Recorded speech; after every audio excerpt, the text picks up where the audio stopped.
upload my second video, and I'm not certain if I'm going to post this as a response to Peach's anything is possible, but the idea is to discuss.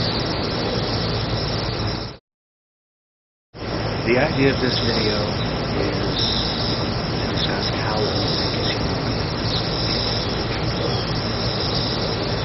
In Peach's video, anything is possible. We get to see an emotional argument presented to her and her responding with rationally. And the disconnect between that fascinates me because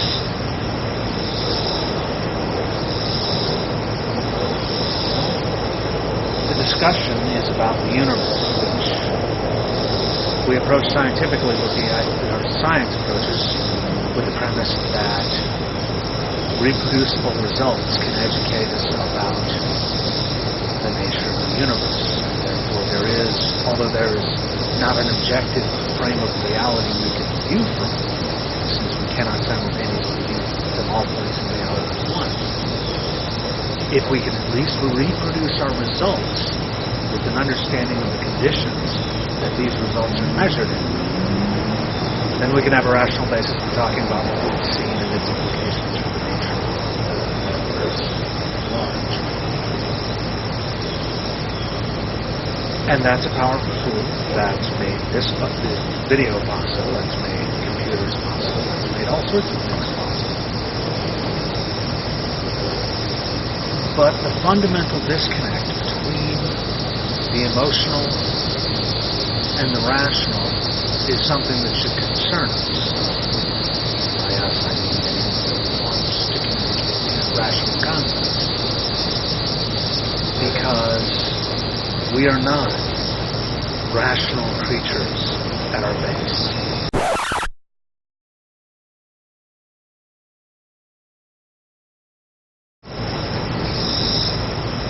But the fundamental thing about all these neurotransmitters and what happens when a neurotransmitter is socketed in a receptor is emotion.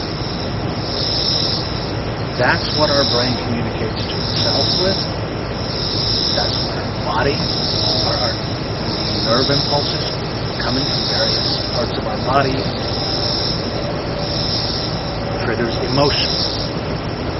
Emotion is the fight or flight, the basis of the fight or flight response, which triggers an increase in adrenal production, in adrenal gland activity. I don't know how else to express it in the YouTube video other than emotion is the key to how our brain works. And therefore, if you have someone operating from a position of faith, they're operating from a position of pure emotion and they are manipulating emotional symbols, whether they think of these symbols formally or not, or not.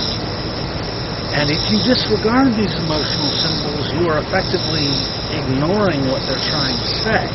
If you take this emotional argument and discount it entirely in favor of the rational one, then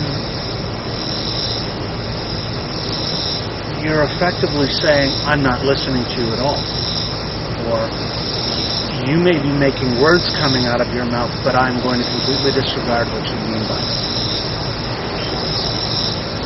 This, again, is not a response directly to any particular video. It is merely a suggestion to mostly myself, so I can keep myself honest, and to anyone who happens to watch, that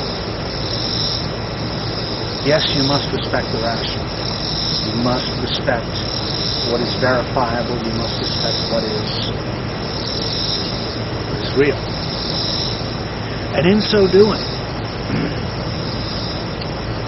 you have to respect that human beings are emotional critters that do things that do not make sense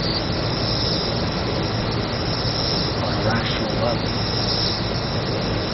You have to accept You don't have to. You can not accept anything you want. If you accept that rationality and the scientific method are a good approach to dealing with the universe, then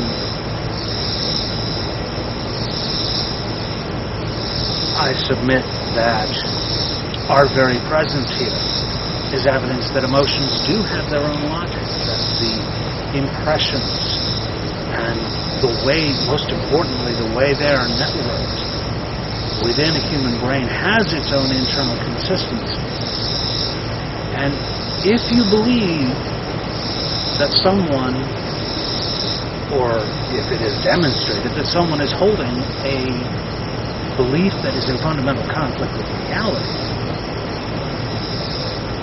merely opposing that belief is only going to make them fight harder to keep it in one of two ways, generally speaking. You have confirmation bias, in which case people look for evidence that supports their conclusions and dismisses evidence that does not.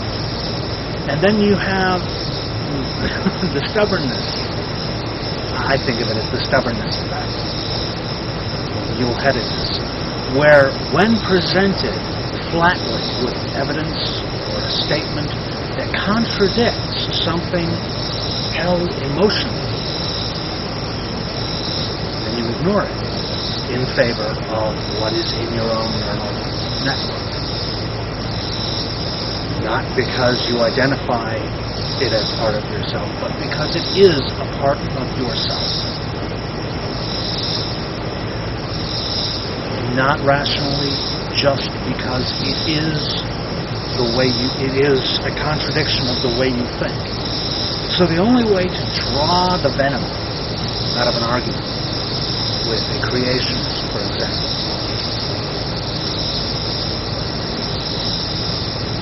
is to draw the emotional tension away from the conversation you are having with them.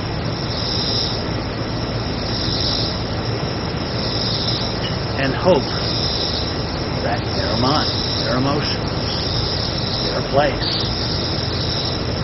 the place that they are at mentally, is capable of accepting the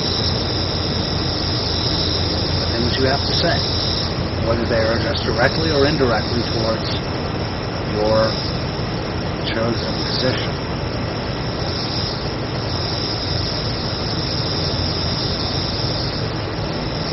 You can't change someone's mind, but you can offer them the opportunity to learn new things, and it is entirely up to them to accept it. Other people can't magically just see what you have to offer. They have to be in a position to accept it. And this is why if you catch me engaging in a debate on YouTube or posting a video directly refuting someone else's, it's for my own edification and entertainment. I do not expect someone to blithely believe what I say, because they have to learn whatever they're going to learn as they live their lives.